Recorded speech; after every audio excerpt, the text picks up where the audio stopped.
Allah, Allah, Allah, Allah, Allah, Allah, Allah, Allah. So accepting destiny, it is one thing.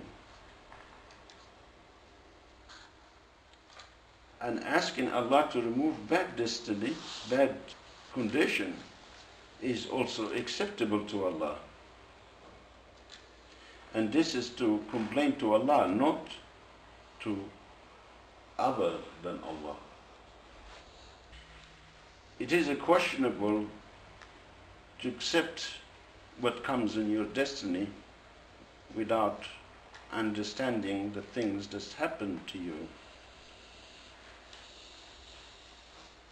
Because we are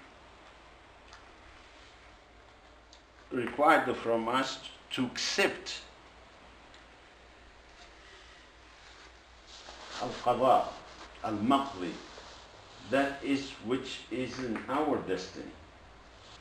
And the difficulties, it is in that which is within destiny.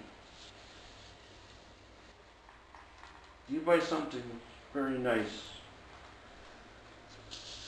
This is your destiny. You went to the shop or you saw it in the market. You paid whatever, thousands of dollars. You put it in the back of the ute and, you go and then you hit the brake.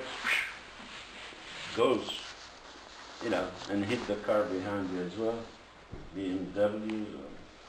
And it goes off the road and hit the other car, somebody else, and just chain of event takes place. So that's part of, it is all in your destiny, but that's why we say always people, they should have insurance, because that's to protect you from which hidden in your destiny. So there's nothing wrong with that. You are not rebelling.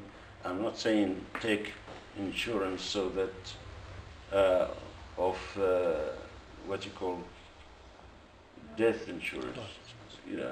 What is it? You're going to stop yourself from dying? Well, they say, well, this is, for to leave something behind, Sayyidina Abdullah, Umar bin Abdul Aziz radiallahu anhu, when he had a few children, he was the leader of the Muslims in the first 100 years. And when he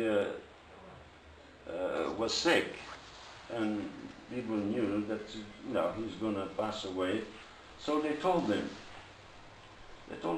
put something aside for the children, He said, no. He said, if they are good, Allah will look after them. And if they are not, I don't want to be the one who. Wa alaikum assalam wa rahmatullah. And he quoted a verse from the Quran that Allah take care of those who are spiritually conscious of Allah. He will look after them. Inna Allah yatawalla salihin. Allah will look after those who are good. Good means spiritually, mentally, psychologically. One man, he said, I lived long enough to see Umar bin Abdul Aziz, radiallahu anhu, he died, he didn't leave hardly any money to his kids. Another one of the other Khalifas, he left everything, millions of dollars. He said, I saw, within 20 years or something like that, he said, I saw the children of Umar bin Abdul Aziz, they living like kings. Everything they touch become successful. And the other one, is actually they were begging in the street, asking for help. The man, he said, Subhanallah, praise be to Allah. He said, that's because Umar bin Abdul Aziz, he was, in his time, this is how much goodness in that man, that in his time is actually that the wolf, he will not attack the sheep. His minister of finance, he came to him and he said to him, because there is a lot of non-Muslims, they used to pay tax to the government, the jizya. In his time, by the thousands and thousands and thousands entering Islam. They told him, I think you should stop people from becoming Muslim because we are running out of money. You know? He told them, the Prophet Muhammad ﷺ, he didn't come as a tax collector. He said he come for La ilaha illallah Muhammadur Rasulullah. Give salvation to him. He was complaining. They said, this is, you know, we used to get money, tax, and now it's empty. It's amazing, amazing man. I think we have some books written in English. We have what you call the four righteous Khalifas, successors of the Holy Prophet, which is, of course, Sayyidina Abu Bakr, Sayyidina Umar, and Sayyidina Uthman, and Sayyidina Ali. And Sayyidina Umar bin Abdul Aziz, which is actually the great-great-grandson of Sayyidina Umar. People, they say he is the fifth righteous. His life, it's amazing life. Before he became the leaders of the Muslims, people, they used to, when he used to send his clothes for washing in the laundromat of that time, people, they used to send their clothes as well. Because his clothes was so perfumed with the best qualities of perfume. When you wash your clothes in his water, is actually your clothes comes to you, get that beautiful smell. He used to be so, what do you call, style, you know, stylish. His style of walking, his manners, he got his own, he's a different person altogether.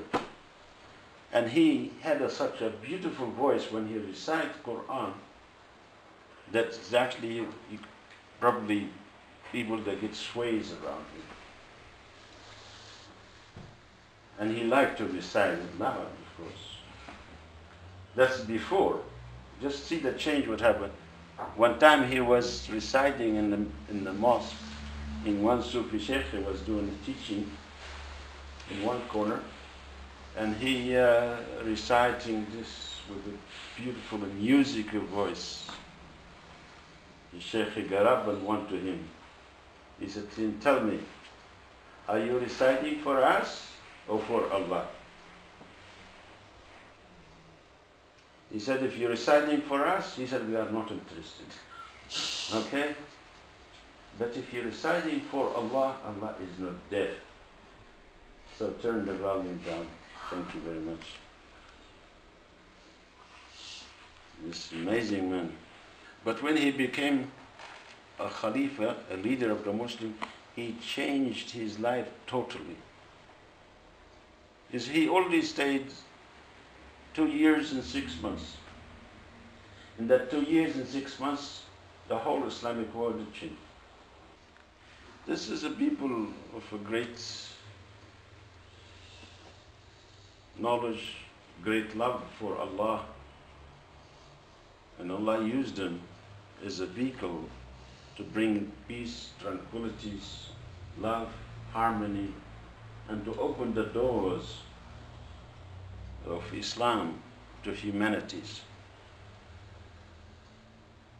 And then you get the other criminals who are standing there with machine guns.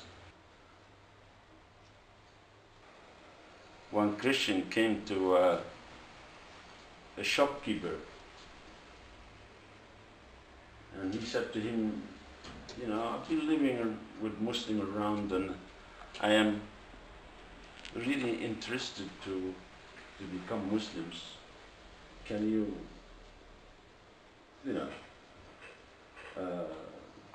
perform the Shahada with me? So make me embrace Islam. He said, you want me to translate exactly what he said? Or you want me to smooth it up a little?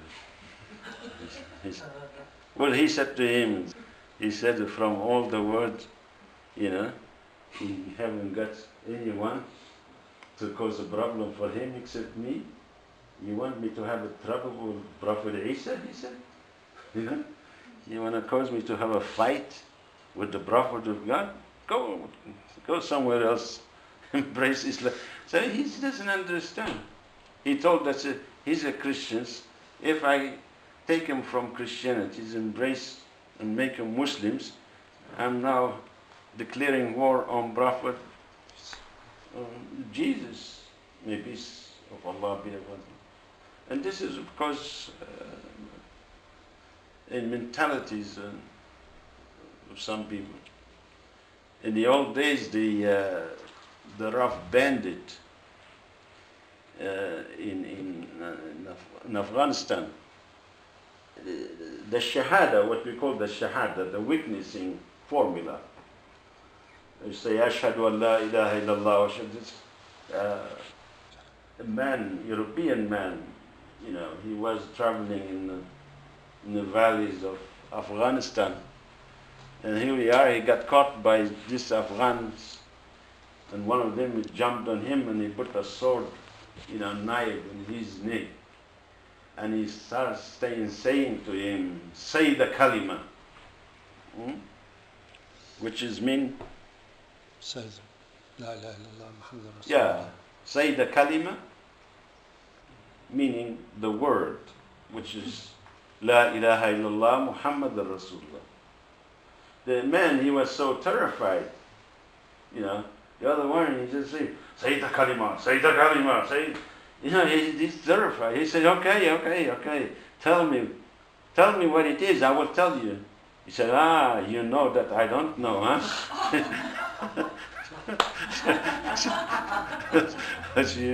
You know that I don't know, so that's why you tell me to say it.